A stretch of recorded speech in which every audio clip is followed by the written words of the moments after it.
Hi there, JCC families. I'm going to be sharing one of my very favorite stories of all time, Caps for Sale. This is a story told and illustrated by Esphyr Slobodkina. I'm not sure how to say his name, but the author and the illustrator are the same person. And the story is called Caps for Sale. Once there was a peddler who sold caps, but he was not like an ordinary peddler. Carrying his wares on his back, he carried them on top of his head. First he had on his own checkered cap, then a bunch of gray caps, then a bunch of brown caps, then a bunch of blue caps, and on the very top, a bunch of red caps. He walked up and down the street, holding himself very straight so as not to upset his caps. As he went along, he called, "Caps! Caps for sale! 50 cents a cap!" One morning, he couldn't sell any caps.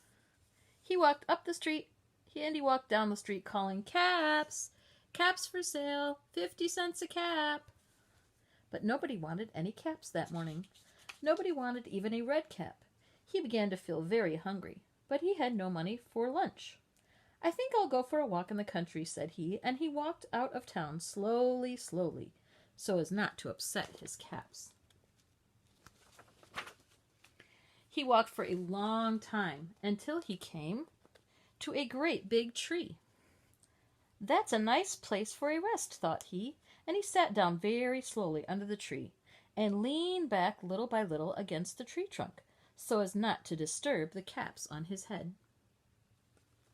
Then he put up his hand to feel if they were straight. First his own checked cap, then the gray caps, then the brown caps, then the blue caps, then the red caps on the very top. They were all there, so he went to sleep. He slept for a long time.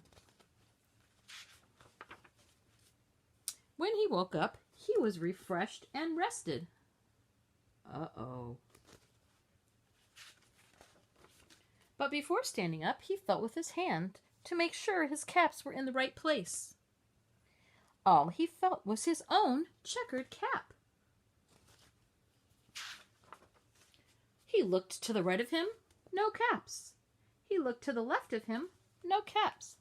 He looked in back of him, no caps. He even looked behind the tree, no caps. Then he looked up into the tree. And what do you think he saw? On every branch sat a monkey. And on every monkey was a gray or a brown or a blue or a red cap. Oh my goodness, look at those monkeys. The peddler looked at the monkeys. The monkeys looked at the peddler. He didn't know what to do, so finally he spoke to them. And you guys can help. You can say, "You monkeys, you!" shaking his finger at them. "You give me back my caps." But the monkeys only shook their fingers back at him and said, "Zzz, zzz, zzz, zzz." Uh-oh. That made the peddler angry, so he shook both hands at them and said, "You monkeys, you give me back my caps." But the monkeys only shook both of their hands back at him and said, "Zzz, zzz, zzz, zzz." Now he felt quite angry, so he stomped his feet and he said, "You monkeys, you better give me back my caps." But the monkeys only stamped their feet back at him and said, "Zzz, zzz, zzz." By this time, the peddler was really very, very angry. He stomped both his feet and shouted, "You monkeys, you must give me back my caps."